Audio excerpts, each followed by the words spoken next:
sal da luz que habita em você.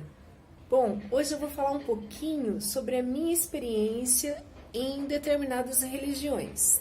Eu sou batizada, tenho a minha madrinha de batismo no catolicismo, que é a Igreja Católica Apostólica Romana, onde toda a minha infância eu frequentei a Igreja Católica.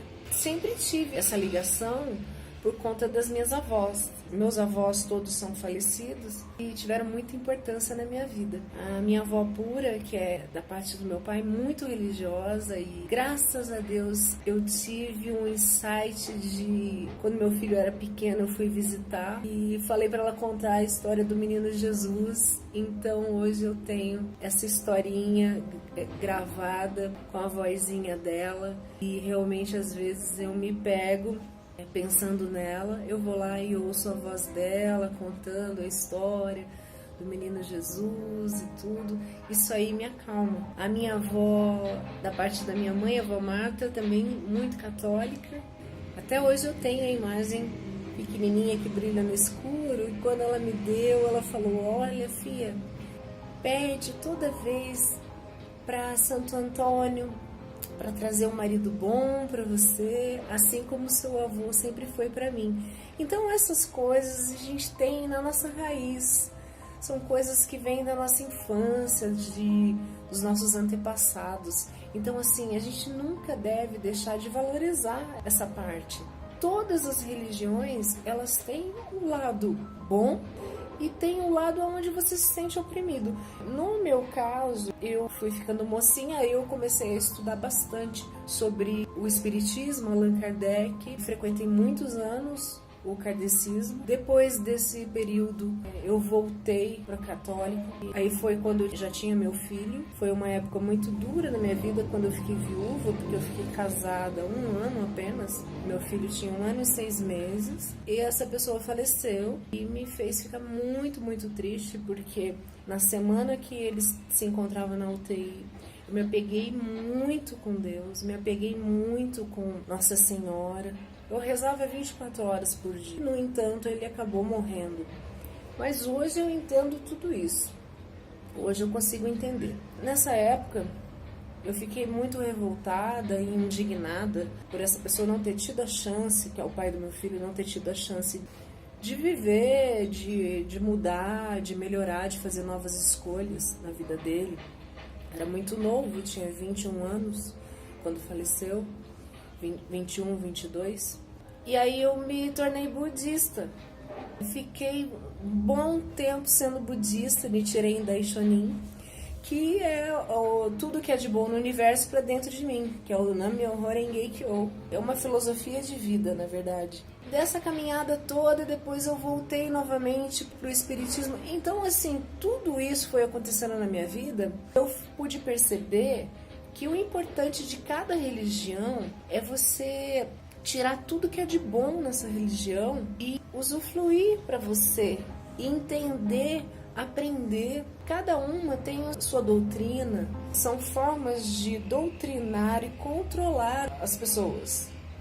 Que hoje a minha visão é essa, porque todas elas, na verdade, são a mesma coisa. Para mim, é isso que eu acredito. E é isso que eu tô aqui falando para você. Depois eu tive bons anos na Umbanda, trabalhando na Umbanda, onde eu estudava muito. Aprendi muito com a minha madrinha da Umbanda, que é uma bruxa poderosíssima, me ensinou tudo sobre magia.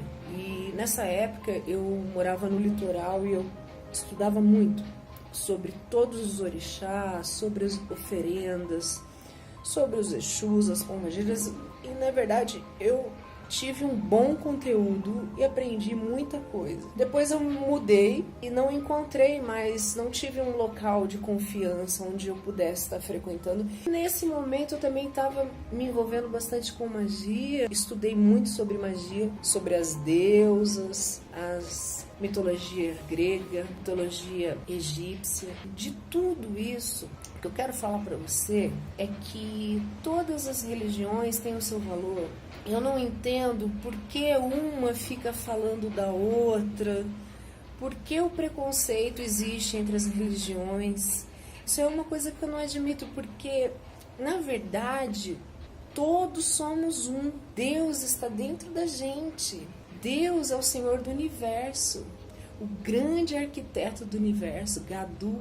Então Deus está dentro da gente. Essa conectividade que a gente consegue ter com Deus, muitas pessoas necessitam de estarem ali em uma religião fechada, uma coisa mais engessada, e eu já não concordo, porque acredito que esse encontro com o divino, você começar a receber a centelha divina, você começar a entrar em contato com a inteligência inata. Depois eu vou gravar um vídeo falando só sobre a inteligência inata.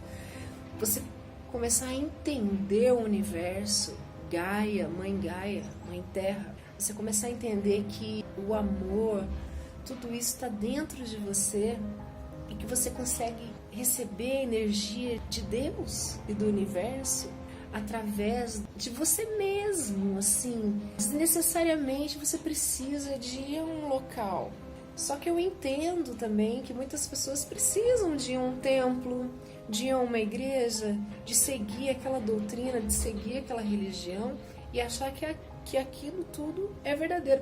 Assim, eu não estou dizendo que não é verdadeiro. O que eu estou dizendo é que você tem que estudar. Estuda a religião que você sente o preconceito, que você acha que aquela religião, ô louco, aquilo é macumba, aquilo é... Não, você começa a estudar para você ver que, na verdade, se você for observar e você estudar a fundo, desde a época da criação, antigamente era matriarcal, depois que passou a ser patriarcal. Antes do cristianismo, nós tínhamos o paganismo, e eram as deusas que eram reverenciadas na colheita, que era o que as pessoas acreditavam e era o que elas conheciam. Aí veio o cristianismo colocando por terra toda essa parte.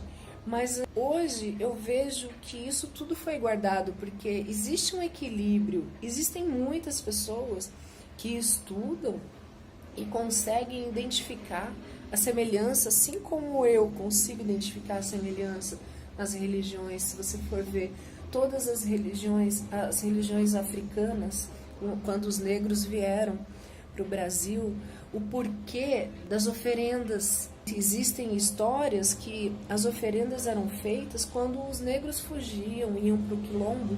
Então, aquele povo dizia que estava fazendo uma oferenda para um orixá, para um santo, dizendo que fazia parte da religião, colocando comida ali, para quando essas pessoas que estavam fugindo para ir para o quilombo, elas tivessem alimento. Isso aí também é uma história. Também existem as oferendas que são feitas, que as pessoas acreditam piamente que é aquilo.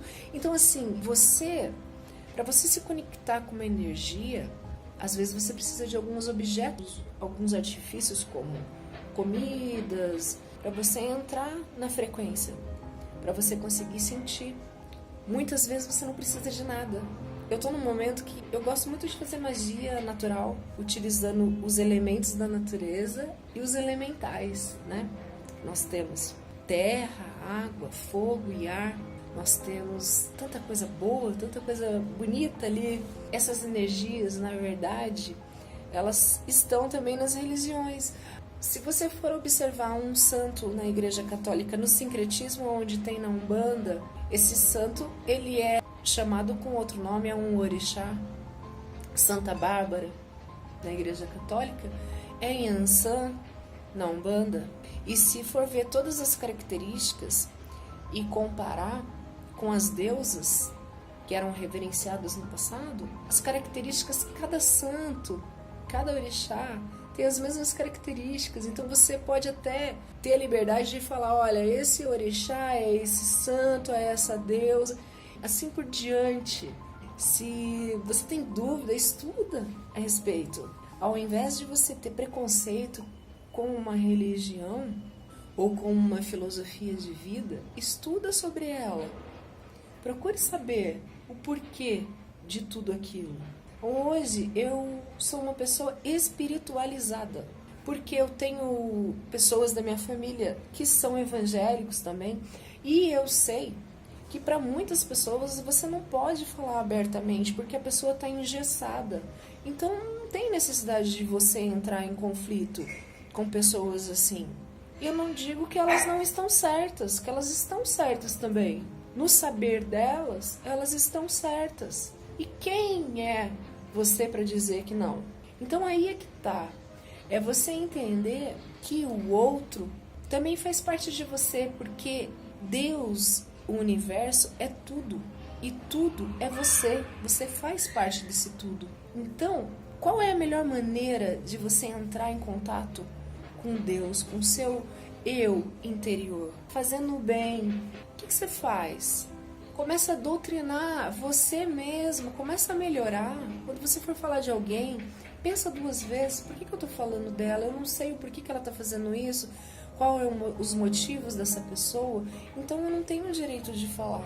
Quando você começa a pensar positivo e para de fazer coisas erradas, quando você sente inveja, você é um ser humano, você pode sentir inveja. A pessoa adquiriu uma casa nova, um carro que você queria tanto. Ao invés de você ter aquela inveja feia, abençoa essa pessoa. Seja grata por essa pessoa. Agradeça e abençoe. Que essa pessoa consiga conquistar mais e mais. E que você vai ter a possibilidade também.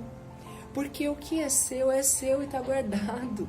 Agora, você tem que entender que preconceito, você apontar o outro, você fazer mal à natureza, nós tivemos várias vidas, que eu acredito em reencarnação. Tivemos várias vidas e em cada vida você pode ter sido católica, você pode ter sido evangélica, você pode ter sido uma bruxa, você pode ter sido budista, tibetano, Ganesha. Eu vejo assim que eu trabalho muito com arquétipo e as pessoas têm essa restrição com Ganesha, com Kali. Por que disso? Tem restrição com os orixás, tem restrição com as deusas da Wicca. Eu não entendo o porquê disso. O importante é você estudar sobre esse determinado Deus, sobre esse determinado santo, e entender o valor que ele tem para aquele povo. E se você for utilizar desse arquétipo, você utilize com sabedoria. O estudo dos arquétipos estuda tudo isso. Quando eu comecei a me envolver com a mecânica quântica, com a lei da atração, foi quando eu percebi que tudo é o mesmo. E tudo que você faz volta. Então pare para pensar um pouco antes de apontar o dedo, antes de criticar, antes de falar sem saber. Então procura estudar, procura saber a fundo o porquê das coisas. A luz que habita em mim sauda a luz que habita em você.